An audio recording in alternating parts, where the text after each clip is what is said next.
Buenas noches ya.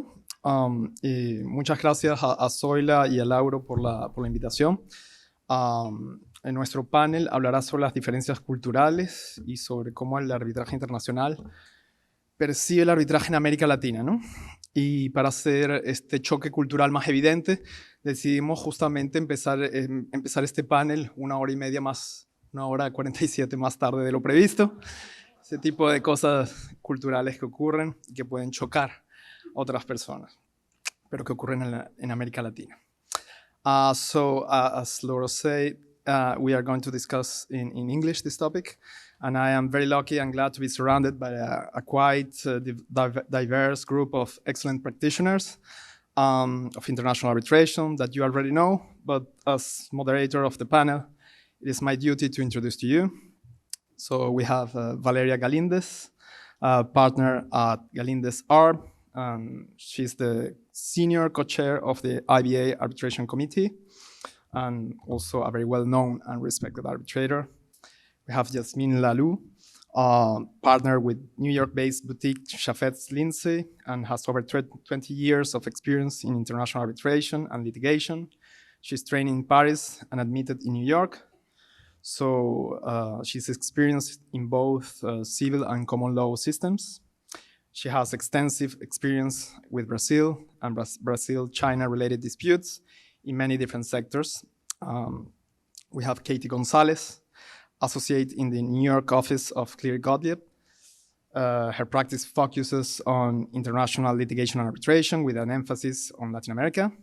She has experience representing international and domestic clients in international arbitration, as well as in state and federal courts in the United States. And finally, Jorge Mattamouros, who is a global dispute partner with White & Case. He's based in New York and leads White & Case Brazil and Lusophone arbitration teams. Jorge has experience litigating in over 30 jurisdictions around the world. He's a native Portuguese speaker. For the past decade, Jorge has been involved in some of the most high-profile Brazil and Latin American disputes. And me, I am Bingen Amezaga of counsel in the Paris-based boutique MGC Arbitration. So we're going to talk about cultural differences. I'm going to ask some questions to my very esteemed colleagues. In the context of international arbitration, culture is understood as a reference to the values, traditions, principles, and different understandings that may have the persons participating in the arbitration of the same concepts and in the same procedural situations. So different culture may be the source of different expectations and may influence procedural or substantive legal choices. So to start with this conversation, Jorge, do you think that arbitration practitioners in Latin America have their own different culture?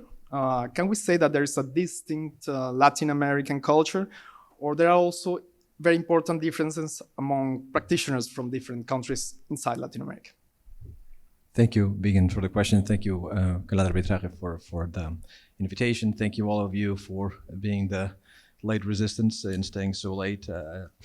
I think we've all been in experience at a hearing where you're the last one speaking and you're looking at the panel and you have 20 minutes of things to say and you all think they're very important, but you only have 5 minutes left. And so I'm going to try. I think this panel is probably the last speaker and we're in a similar situation. So I'm going to try to be as brief as possible, respecting people's time, but also at the same time addressing. I would actually challenge, I mean, I understand why it is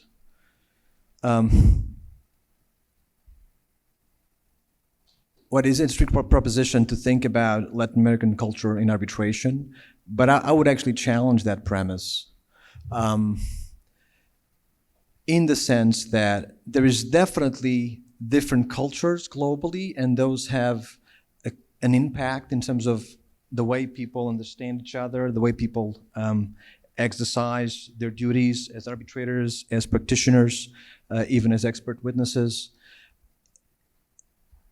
And there's commonalities among various jurisdictions and lawyers and cultures in Latin America. But for example, I would think that Brazilian lawyers, and by the way, I show as American there. That's also an interesting thing. I'm actually Portuguese, although also an American. So it is the first time that I'm introduced as an American national. I am an American national as of a couple of years ago, but I'm mostly, by and large, trained initially as an original Portuguese citizen. But I was saying, I also think that, for example, the Brazilian culture, legal culture, and in particular the arbitration culture in Brazil, I think it's fairly different from the culture in Spanish-speaking jurisdictions. And starting that as an example, I do think that the Brazilian culture itself, legal culture, is very influenced by the European continental German-based legal culture because of the codification, whereas the Spanish-speaking jurisdictions are primarily, we all share obviously common values and cultures, but are primarily influenced by the French codification, the Spanish code, and so the concepts are similar, but there's a number of differences between the way a Brazilian lawyer understands concepts vis-a-vis, for example, lawyers from Spanish-speaking jurisdictions in Latin America. And of course, I'm not saying just because the language, all jurisdictions or all Spanish-speaking jurisdictions understand them different. I'm just making, a big divide. And even to the extent, the second point is, even to the extent that there are commonalities, I see them more driving from really this broad family of civil law, and it subdivides. And so in that sense, sharing a lot of the continental European values and traditions, as opposed to being something very specific to Latin America.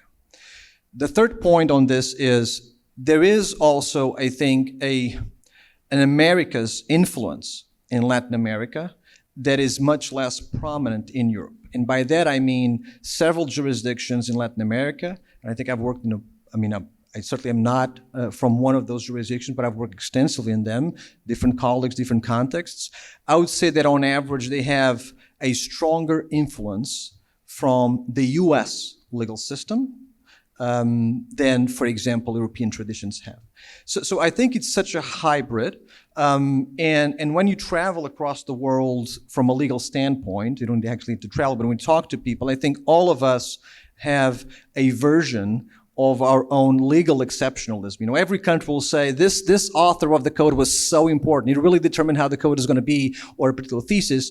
And of course they were, but when you study that and put into perspective, the origins tend to be common in terms of the concepts, the things were propounded, and so on and so forth. So I have a hard time finding very strong elements of commonality that I would say are specific to Latin America. I do think Latin American jurisdictions and lawyers and practitioners share a number of elements. I think they share some with Europeans. They have some differences, and then they share some, but less, with North America. Sure. And maybe that's a way also to, I think that with this audience, it's not lost on me that maybe this is a controversial position. I don't know. So I'm interested in hearing also my co-panelists, their reaction as we go through the various questions, which I think are maybe a little bit more granular, to see how that perception comes across or not. Sure, thank you very much. Very interesting what you say. And in fact, yes, we are going to discuss many things, so maybe we can have a conclusion at the end about this. I'm going to change a little bit the order because one of our panelists have to go to the airport. So I'm going to go to ask a question to Yasmine. Have you been talking about the arbitrators, Latin American arbitrators? Have you been surprised or dissatisfied with some procedural decision from a Latin American arbitrator that you attribute to a problem of cultural differences? Thank you, Bingen, and thank you for, I'm sorry for messing around with the order. Speaking of cultural differences, Latin American time management between the US and Latin America, interesting. So you'll always be puzzled by decisions in arbitration which are not those that you expect. Because usually when you move for something, you feel strongly about it. I find the topic of this panel very interesting because when you look sort of a history of the law, you're sort of looking at the big contrast between how Asian societies approach dispute resolution, for example, with how the West does, and I think Latin American approach is very close to how you see it with the rest of the West. And when we deal with cultural differences, I think what we're really talking about is not between nations or between broad cultures, but I think we're really talking about familiarity with international arbitration versus a level of parochialism and a desire to import sometimes rules of civil procedure or rules of domestic litigation, either because you do not trust the international arbitration process as it is, or you're not familiar with it. And most of the time, when I have been surprised, it's really by those where I've seen the application of rules of civil procedure coming up in an international arbitration where those rules were not designed for that. Some counsel ask a tribunal to issue an order to compel a witness to attend or to issue sanctions. So these are not the sort of power that the tribunal really has in international arbitration. You have other ways of dealing with the absence of witnesses, but not what's in the rules of civil procedure. Another interesting sort of area where I am always on eggshells is the issue of disqualification of arbitrators, counsel, and disclosures. I think that we're not dealing necessarily with the same expectations from the arbitrators as to how much they should be disclosing. It's just what is it in the eyes of the party should lead to disclosure to give rise to a justifiable doubt about your independence. And it's really like Mars and Venus, because I've seen some disclosures coming from arbitrators in sort of United States. We have like pages and pages of disclosures, and Latin America or even Europe, which is much shorter. And then the problem is, what's the basis to like, do you go ahead and challenge, and who's gonna rule on that? So if you're gonna have an institution that has developed a strong policy of dealing with sort of justifiable doubts and upholding those, you're in a good territory. But sometimes you're dealing with either ad hoc arbitration or a system where you go to the tribunal for the challenge, and then you may have a problem because you don't necessarily know what to expect. So this is very interesting, because this is very specific to international arbitration, and we're still dealing with some genuine differences. And these are true legal differences which have an impact on the conduct of the arbitration, the validity of the award, and also your client's trust in the process. And another one that I will just touch on, which is something that we sort of described into cultural differences, but I think it's again the legal issue is document disclosure. I think Latin American practitioners and Brazil in particular have adopted very quickly the critical usefulness of document disclosure. The problem here is very often there is a bit of an imbalance between if you are represented by a common law lawyer and a civil law lawyer dealing with disclosure issues, because if you're appearing in the US court, you have legal and ethical obligations to make sure that your client and you are complying with the discovery obligations. Counsel outside the common law system do not have these sort of duties. And the problem is that very often the system can be used as a bit of a sword and a shield, because you're gonna bombard the other side with disclosure requests, but you're not gonna take those disclosure request obligations on your side as seriously as they may. So sometimes I tell my client, you may not want a New York lawyer to represent you here because of that. But what I also insist on is that when we have those issues, and we always have the debate of whether the tribunal has the authority to enforce ethical obligations on lawyers. to be questioned. But if you don't, I think you can insist on the procedural order that a counsel that submits disclosure requests makes the undertaking that they will do the utmost diligence to ensure that their client satisfies their obligation. So these are sort of the really critical phases of an arbitration where I've seen some difficult ways of finding a compromise and real ways of leveling the playing field, I would say. There's a few others, but what has been interesting is that, again, the legal difference has nothing to do, I think, between nations, between states, but it's really between domestic and international. Sure. That's a very interesting observation, and maybe yes, when you're faced with a very different composition in an arbitration from very different parties, maybe you have to think about that from the beginning and plan something in the procedural rules to deal with that. So since you were talking about document production, maybe Katie, do you have some comments about document production? Of course, it's a practice that comes more from the Anglo-Saxon tradition, but I have the impression that it happened a lot here in Latin American arbitrations too. So what is your position about that? Absolutely. I think the practice of document production in arbitration, and specifically in arbitrations with a Latin American component, is becoming so increasingly common that it's now, readily accepted as a normative practice. And I think, the perceptions of document production in arbitration have been shifting in recent years. I think historically, Latin American jurisdictions in court proceedings don't necessarily have a practice of discovery, and specifically the production of documents. And that's something that has been imported from the common law tradition.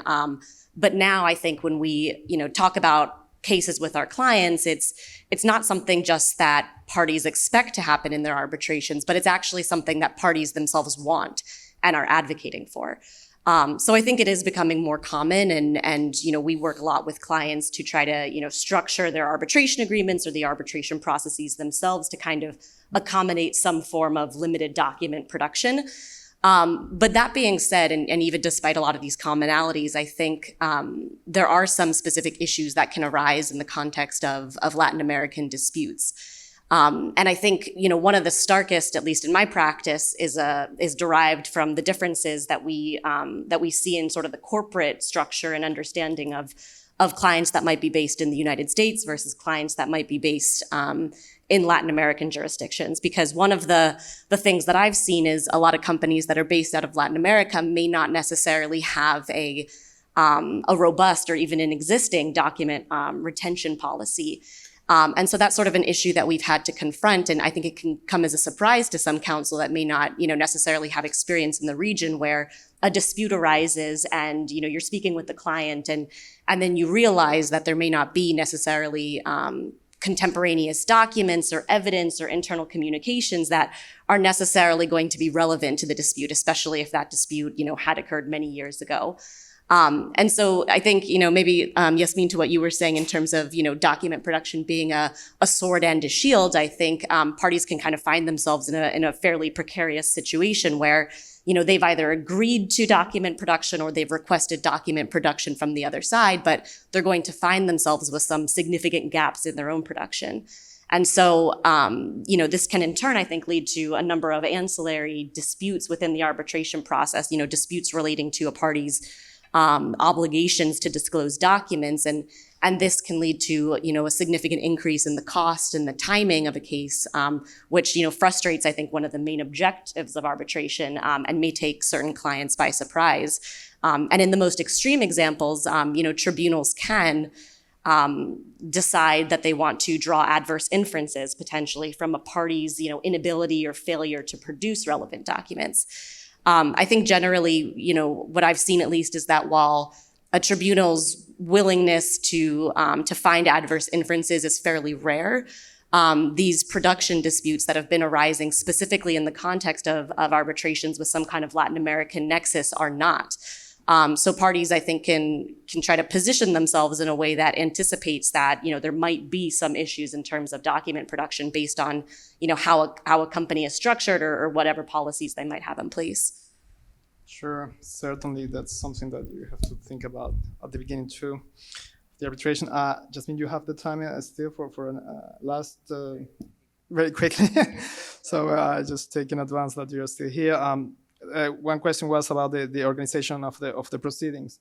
That the normal model is very very general. First request for arbitration, then the answer, then memorials, comprehensive with all the documents, then the oral hearing, cross examinations and everything, and then the post hearing brief. Do you see the same model in Latin America, or do you see something different? Or even if the model is the same, you see something different with the way the Latin American counsel deal with this? I think broadly speaking, we generally end up with the same model. I think what we see often in Latin American countries and generally in civil law countries is front-loading the case. You have a much more substantive request for arbitration than you would see in more common law system, which are more bare bones, shorter. And I understand it has to do with the fact that usually your complaint in court is pretty much your statement of claim. And so people have been importing that habit into arbitration. And yesterday, that was a subject of the topic of one of the panels at yesterday's conference, and it was about sort of innovations. And Xavier and Andres Hanna was talking about precisely that topic, and he does support the fact that you should have the most robust state request for arbitration possible because it identifies the issues quickly for the tribunal, etc. Sure, I agree that can be useful, but if you're talking about statement of claim in arbitration, we're talking about something, these are fairly complex disputes. And so a quasi statement of claim requires some expert analysis, it's very expensive. And I'm not sure that it is fair to expect a party to start an arbitration, to go through that expense when they don't really know how the other side will react. And very often, as you know, you start an arbitration to settle within a few weeks. So why would you go through that, through that expense? And so, yes, it's good to identify the issues as soon as possible, but I think it's a bit too much of a burden to expect the parties to deliver, to put together such a robust document early on. Another interesting point was they were talking about sort of the midstream conferences. So I don't think it's something that I've seen either in Latin America or... Yeah, I've heard exactly in domestic arbitration that I was explaining exactly, and not in international arbitration. I wonder how that helpful that is, because my concern here is I see it as a very helpful system either to narrow the dispute, or if you accept that the tribunal has a quasi mediator / conciliator role, that you want them to push the parties a little bit towards settlement. So I wonder how that plays out in practice.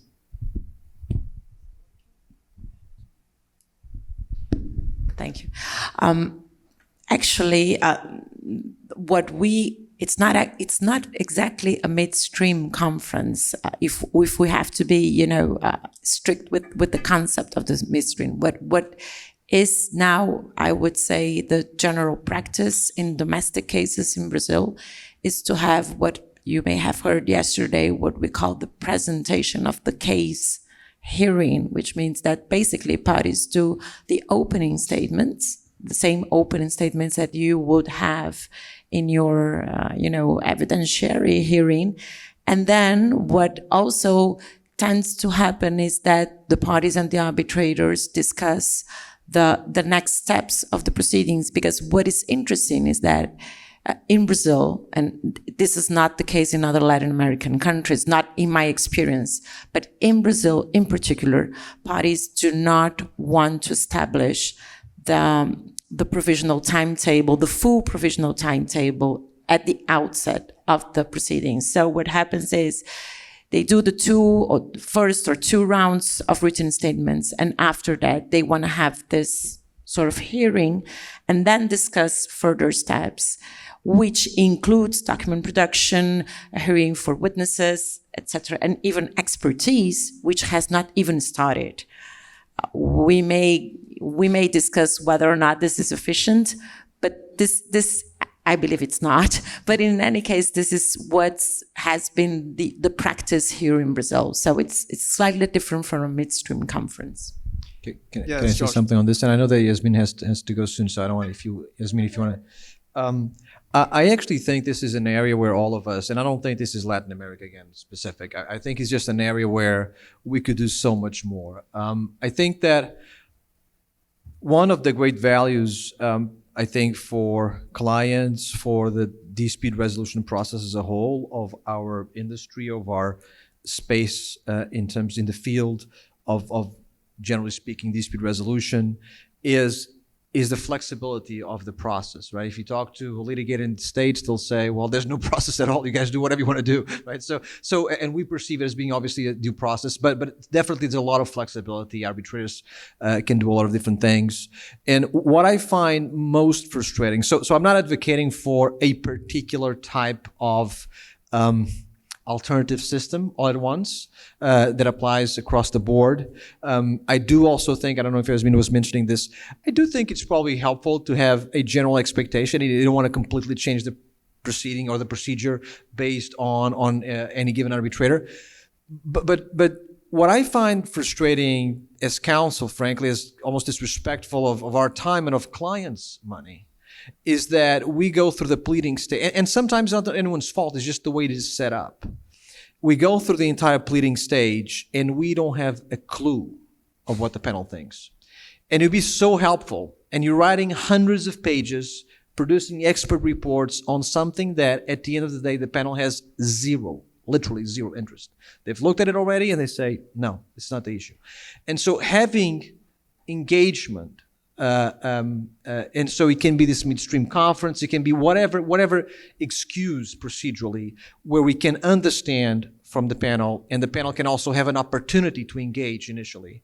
I think that would make much more efficient kind of second round or continuation, because then at least it's not two ships passing in the night or more. Obviously, it was more parties. That we may disagree about the fundamental issues, and one party is going to be right, the other one not, or sometimes it's some hybrid solution. But it makes no sense to spend tens of millions of dollars or several millions of dollars when you're talking about things that the panel at the end of the day is really not interested in.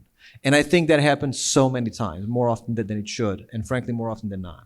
Maybe arbitrators prefer to rest cautious and don't open the door to... Exactly. And I think the problem about the midstream conference, if you really want to have a proactive role, you have to accept that the tribunal may take positions that they may not be comfortable doing, or that the other side may use to challenge one way or another. But your point is very interesting, because I had a hearing in February. It was a short hearing. It was 1 week, but still, the first day of the hearing, the tribunal makes a point that to the extent that you want to ask these witnesses anything that has to do about the interpretation of this contract, we don't want to hear it. What was going to be a 4-day evidentiary hearing, it could be 2 days evidentiary hearing. Half the witnesses didn't have to fly, basically. It would have been helpful for the tribunal to the other party. They should have known better, I agree. But it would have been helpful for the tribunal to tell the parties ahead, like, we don't want to hear about this before the opening, or just after the opening. I'm going to have to go. I'm sorry. Please go ahead. But I'm sorry. Thank you. Thank you very much. Thank you, yes. Have a nice flight. You can send the questions by email to Yasmine if you want. Okay. And well, maybe coming back to that and culture, do you think that Latin American counsel are more open to innovation, or maybe not? Do you think that there is something in the culture of Latin America counsel that, of course? I think we saw yesterday that they are not. Unfortunately, I do believe, as I've mentioned for those who were there yesterday, that the whole purpose of having this kind of, exchange between practitioners is exactly to try to find out new ways of addressing old issues. Obviously, there might be methods or tools that were developed within each system, and specifically judicial systems, that are valuable and efficient. And I'm not saying necessarily that just because it's the way people do in courts, we cannot do it in arbitration. It can be very valid. But the point is, we do know there are, I would say we are facing huge problems, especially in Latin America, with respect to evidence production. We know that, and that was mentioned yesterday as well, or even as you have said, no interaction at all with the arbitral tribunal before a hearing, or as mentioned by Yasmine, for instance, disclosure or document production. So if we are aware of that, why are we not trying to face those problems and to address them in a more I would say, pragmatic way? And I feel that Latin American lawyers in general tend not to agree whenever the tribunal proposes something different. I do find a lot of resistance coming from Brazilian counsel to the application of, for instance, international practice under the simplistic argument that this is a domestic case. As that meant anything. I mean, under Brazilian law, we do not have any specific provision with respect to how the proceedings have to be conducted, which means that we are free to establish whatever we want. And nevertheless, lawyers do not want to do it. So yes, I do find that there is a cultural resistance to things that are new, and once they accept them, they do not even consider or try to understand what exactly is being and why exactly this is being proposed by the arbitral tribunal. So if you want to, for instance, try to use the Sachs protocol or even the reference schedule for document production, what we normally see, and you're laughing because you know what I mean, what we normally see in Latin American cases, I'm not saying there are no exceptions, obviously there are, but we normally see is that counsel do not understand how the method works and what it is intended for. So it becomes moot, basically. So unfortunately, this is my experience. I don't know if you have any feel free if you want to name the name of the counsel. If I can just, maybe just to add a point of optimism or hopefulness for the practice, I think, some of that innovation or growth or newness, can come from and be proposed by the tribunal. I had a case recently where a few weeks before a hearing, the tribunal actually, sort of on its own accord, without any prompting from the parties, submitted an issues list. And it's, not so innovative, to be, foreign to us, but essentially, where we typically see these after the hearing, to kind of inform how the parties are going to approach the post-hearing memorials, the tribunal actually sent this in advance of the hearing. And it listed out sort of the issues and the questions that the tribunal thought the parties would best address and use the limited time that we had with one another, to talk about those issues and those questions. And I think that in some ways, that was the tribunal sort of trying to communicate with the parties as to how they were thinking and to distill the issues. And unfortunately, I think, at least in this case, the council kind of ruined it. Because really the only thing that this caused us to do is go into a panic, and sort of analyze and sort of, microanalyze, I think, the questions and how they were framed. And the tribunal perhaps made a misstep and said the parties could revise the issues list. And so then instead of, preparing our responses to these questions, we started preparing our revisions to the questions that the tribunal asked. So perhaps it wasn't necessarily, seen to its full potential, but I think we can kind of, as a community, try to think through some of these issues and some of these, small changes that we can make to the practice to try to lead to a more efficient proceeding that gets to the heart of the issues, as opposed to, just as two parties like ships passing in the night, as you said. Sure. I'm talking about the role of the arbitrators. There is a very classic difference between the common law system and the civil law system. When we talk about the judges, judges from the common law system apply the adversarial system, so they're more passive. They just are there and listening and supervising the proceedings, while in the civil law system applies the inquisitorial system, and the judge plays a more central and active role. Since Latin American arbitrators come from the civil law system, do you think that they also play a more active role, more inquisitorial role? You can start. I'll address this first. So I think, given sort of the topic of this panel that we're talking about cultural differences, it's probably not a surprise to anyone here that, arbitrators are going to be a product of their legal traditions and their training and their education, regardless of whether they hail from Latin America or somewhere else. And I think at least, speaking from the perspective of a US practitioner, since that's where I'm a registered attorney, is that there's oftentimes a perception that, if an arbitrator hails from a civil law jurisdiction, Latin America or elsewhere, they are going to tend to, take on different characteristics than you would normally see out of a common law arbitrator. I think sort of the main, prevailing perceptions are that, they will take a more inquisitorial approach to the hearing and their, assessment of evidence.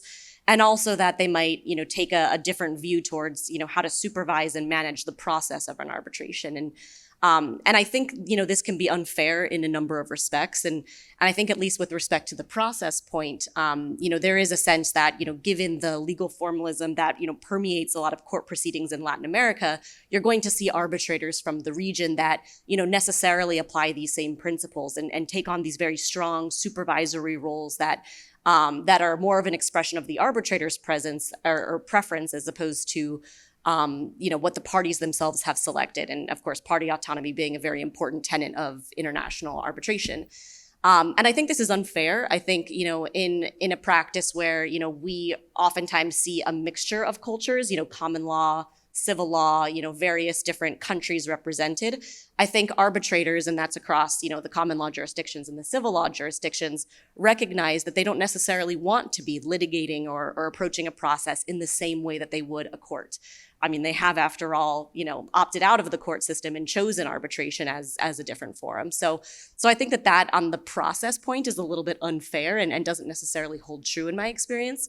But with respect to an arbitrator's approach to the adjudication of issues, you mentioned the word inquisitorial.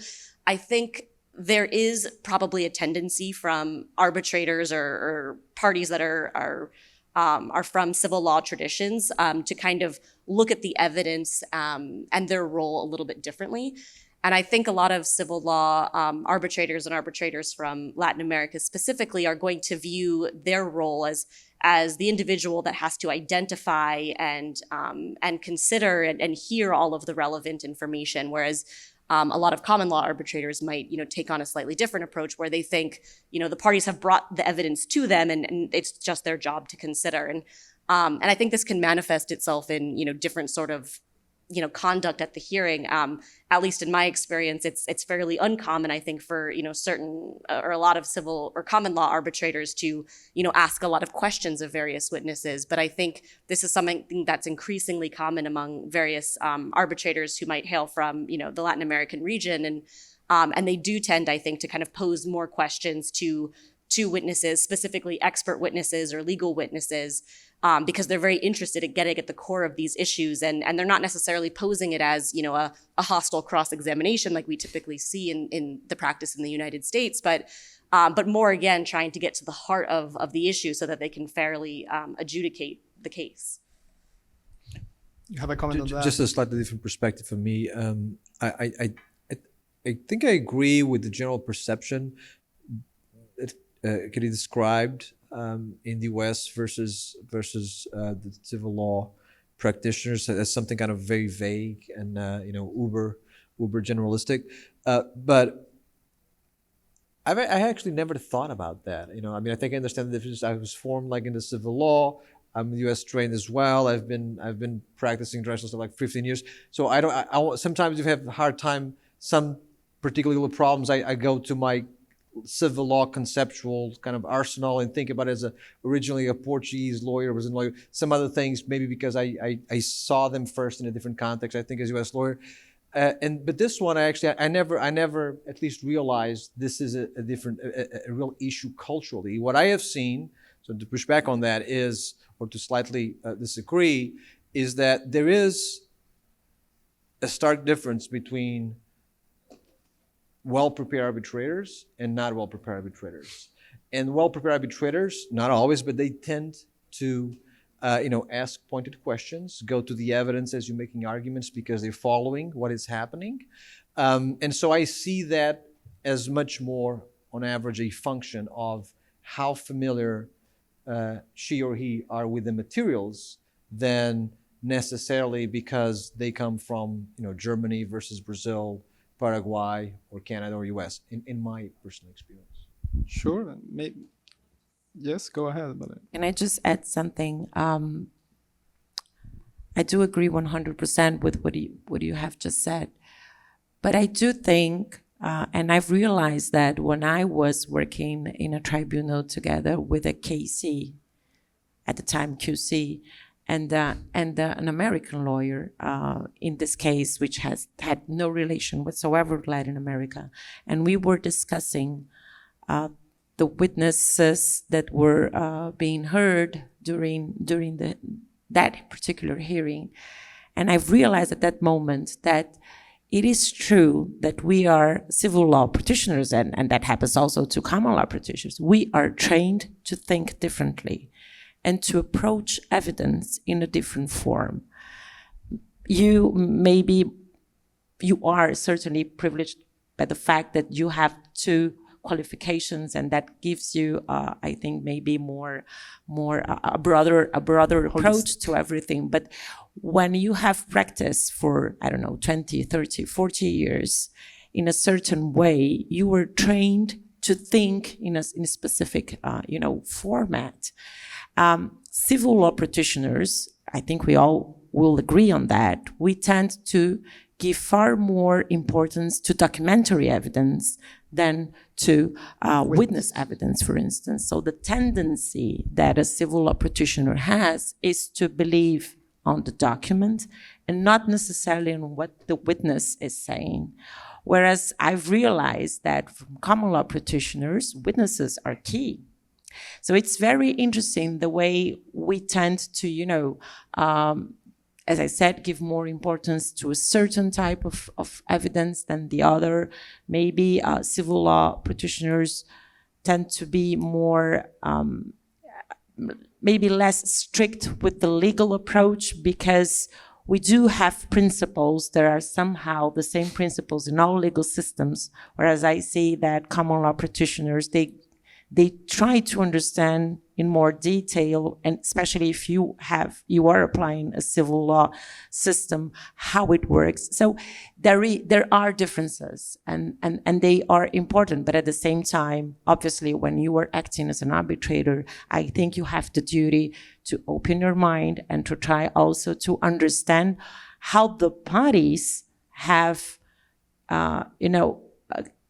designed their strategy, where they come from, and what it is important for them as evidence. That is also interesting when you have, for instance, solicitors in one side and then a civil law practitioner from the other side. You see the clash clearly. How they conduct the evidence and how they explore the evidence is completely different. And I think that the obligation that the arbitrator has is to precisely understand where that party is trying to go, because you know how that party, the party's expectation with respect to the evidence and how the arbitrator should consider a certain, I don't know, legal issue, etc. So I just wanted to make that point, because I do think there are normally there are very, very important differences in how the legal mindset approaches to specifically to evidence. Sure. Yes, maybe the question is not what is better, but what is more adapted to the expectation of the parties. No, and then the problem is that sometimes you have a civil law party, but she's represented by common law counsel, so that adds a little bit of complication. Jumping to another point that is the principle of Iura novit curia. No, the judge knows the law, so you don't need to prove the law. No, that's a very accepted concept in civil law countries. But I understand it's a little bit different in arbitration. And it seems to me in particular that in some countries in Latin America, counsel relies much more on legal experts to prove the law, to sustain the law. So my question is, do you agree with this, and why is that? And from the arbitrator's perspective, do you find that useful or necessary? I do agree. I think that in the region, counsel believe that they do not have maybe the necessary standing to prove the evidence by themselves, just by, providing the arbitral tribunal with the legal texts and authorities or whatever. But it's certainly, it's a tradition that comes from civil law procedure, because what they do believe is when they are addressing a judge, they have to provide them with a higher authority in that legal aspect. Whereas when you were dealing with arbitrators, normally you were picking arbitrators who were supposed to be people that or are authorities in that matter, or at least have the tools to understand that by being provided with the let's call it the regular evidence with respect to legal aspects. I have to say, though, that in international cases in the region, I believe that the counsel are now realizing that this is sometimes, or most of the times, a waste of money.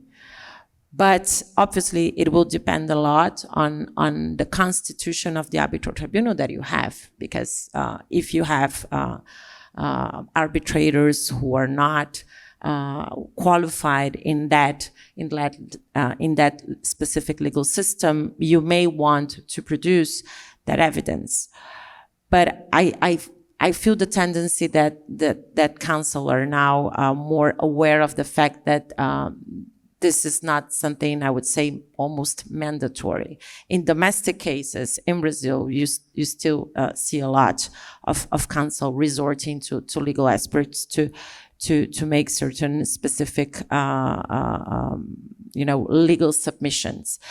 But what I still do see a lot in Latin America with respect to legal expert reports is that they do not, and this is interesting, they do not address the case.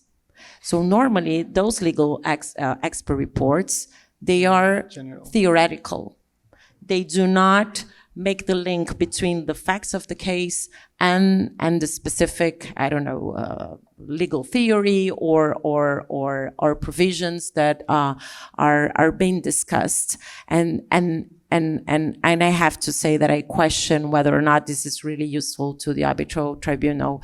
Whenever you ask a legal expert, but have you considered the fact that in this case, this, and that, and they simply say, no, I haven't even read the statements, the written statements, or whatever. So for me, it's completely useless to have a legal expert simply telling me something that I could read in any, legal authority provided by the parties. So this, unfortunately, is still something that I see a lot in Latin America. Jorge, you have some Just very quickly, I think this is definitely an area where there's cultural differences, and I do challenge, well, 100% agree with Valeria, but I'm challenged that there's something about the question about whether this comes from a place where lawyers in the region or elsewhere, because I think, for example, in Europe, perhaps it's less common, but it's still pretty common, to use legal opinions, whether that comes from a lawyer's perception of self as not being, I don't want to say competent, but like having the stature to, impress upon the panel what the law is or things like that. I think it's actually more, again, legal culture, not necessarily Latin, but if we think about, first year of law school, and when we learn the sources of the law, and we have all the lists, we civil law lawyers have doctrine. I mean, it's one of the sources. It's literally a source, literally. It's in the codes. Whereas like any common lawyer would just laugh at that. It's just like, you guys are crazy. It doesn't matter. And so it's the precedent, of course, it's the statute. So if you think of doctrine as a source of law, then it does make sense that you have in court practice developed it kind of also makes sense because that's a great way for law professors to make money. It also makes sociologically sense that way. But it does make sense in terms of the system in the sense itself to have those professors explain the law to the court, and the court very diligently obliges and says, I like this one better than the other one, and then you apply that to arbitration. So to me, I see it more as a spillover effect from the legal culture, as opposed to lawyers not believing in themselves or something like that. They almost like feel required. We have got to do this because they're going to have 3 experts. Oh my gosh, we got to get 2 at least, if not 3 or 4. On your point, Valeria, I do find that I had once. A senior lawyer boss, basically, when I was younger, who told me, whenever you're not sure whether you should send an email, just don't send it.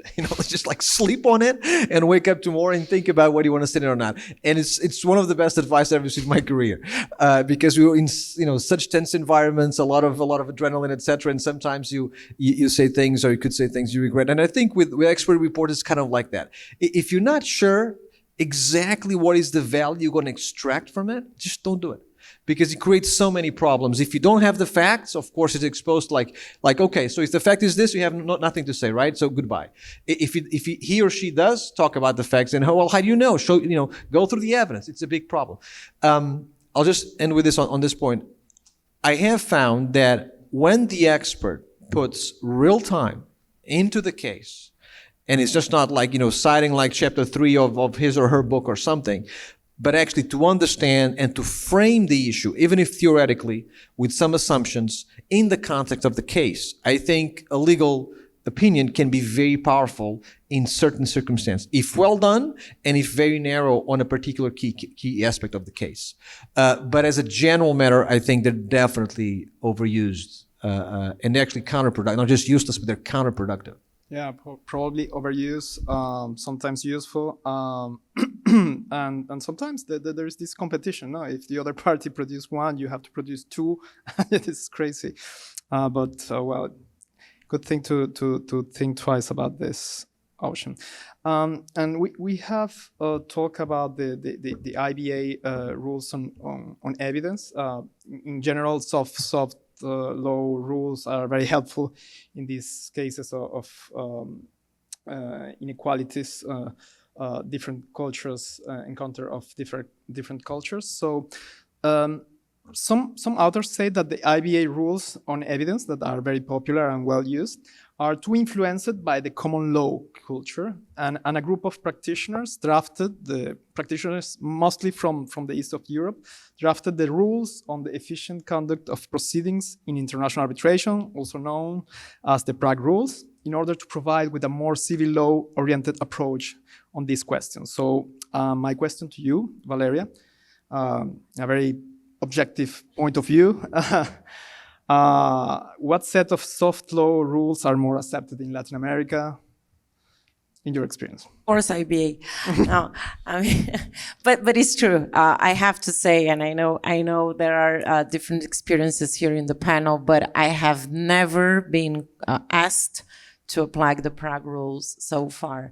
So and what I see a lot, and this is to my surprise, is that we are applying in Brazil in domestic cases the IBA rules for production of evidence.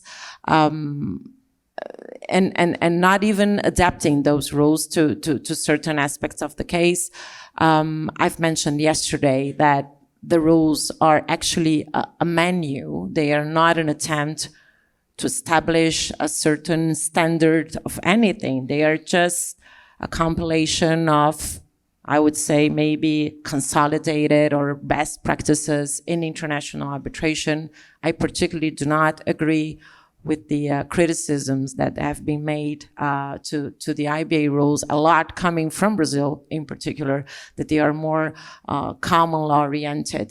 That are not. I'm sure you're going to say that you do not identify either with the rules that are in there, and I heard that a lot coming from U.S. practitioners or UK practitioners.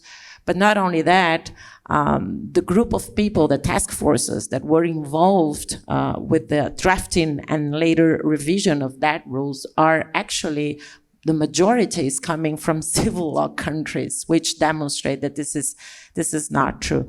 But this is to say that the whole idea of the IBA rules, and what I think it's the beauty of those rules, is the fact that it's a menu, you see. So you can pick and choose whatever you want from there. You can combine them with other rules. You can adapt that to your case.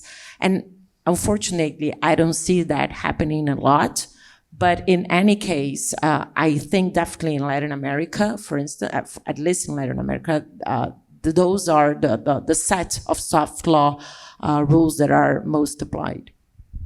So yes, Kathy, you have a comment on this? Sure. Yeah, I think it's interesting because a lot of the institutional rules do provide for some kind of, statements about the tribunal's authority or the party's rights to obtain documentary or other evidence in arbitration, but those rules generally don't provide, really any parameters. So the soft law rules, I think, like Valeria mentioned, are very helpful in terms of, providing a little bit of certainty, predictability, and guidance, I think, to both the parties and the tribunal. And the IBA rules, I think, certainly have sort of the strongholds in terms of not just Latin American arbitrations, but arbitrations generally. I think the Prague Rules were kind of an experiment, I guess, to say, is that really the best we can do? Is that the way to marry the common law tradition, the civil law tradition? And I think the Prague Rules really present, the more extreme example of a tribunal taking a very proactive approach to, sort of presiding over the case and seeking out its own evidence. And there are two sort of elements of the Prague Rules that I think at least to me, come off as a little troublesome, which are, and very much deviate from sort of the flexibility that the IBA provides, which is the Prague Rules generally say that the tribunal can be in charge of witness selection and decide, whether or not a witness will show up at a hearing. And the tribunal can also decide on its own accord whether or not to have the hearing at all, or whether just to conduct the arbitration on the documents, on the pleadings. And so oftentimes I think, clients, ask the question, as they should, what are these rules? What is this alternative?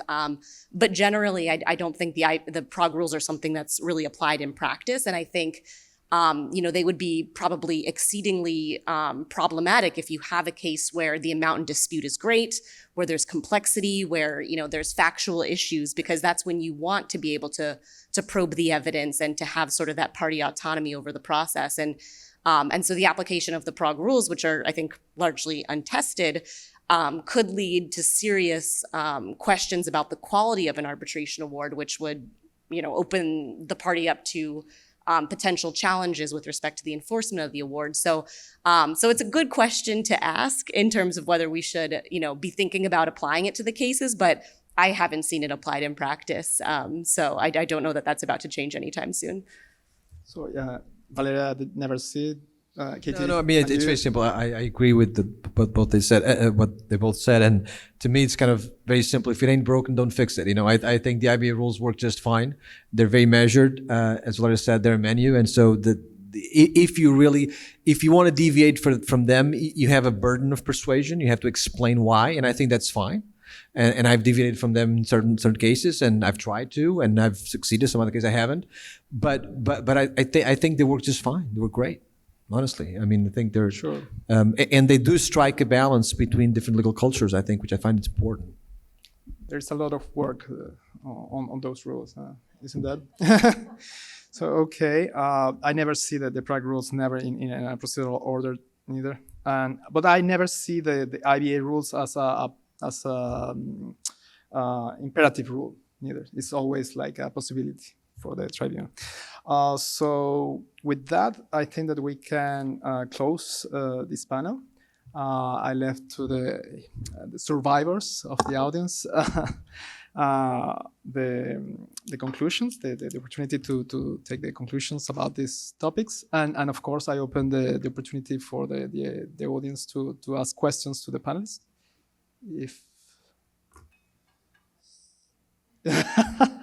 If somebody else, but I don't think I think this is one of those cases where the audience, not us, deserve a round of applause because they've stayed for so long.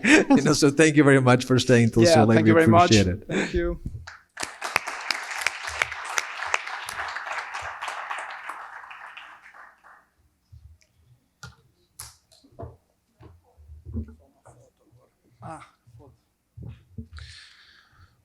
Bom, tarde, vou falar em português. Obrigado a todos, Zé Ricardo, Augusto, todos os palestrantes, Zoila e todos os bravos que ficaram aqui até esse momento, tá bom? Nos vemos em 2024 em Lima, no Peru.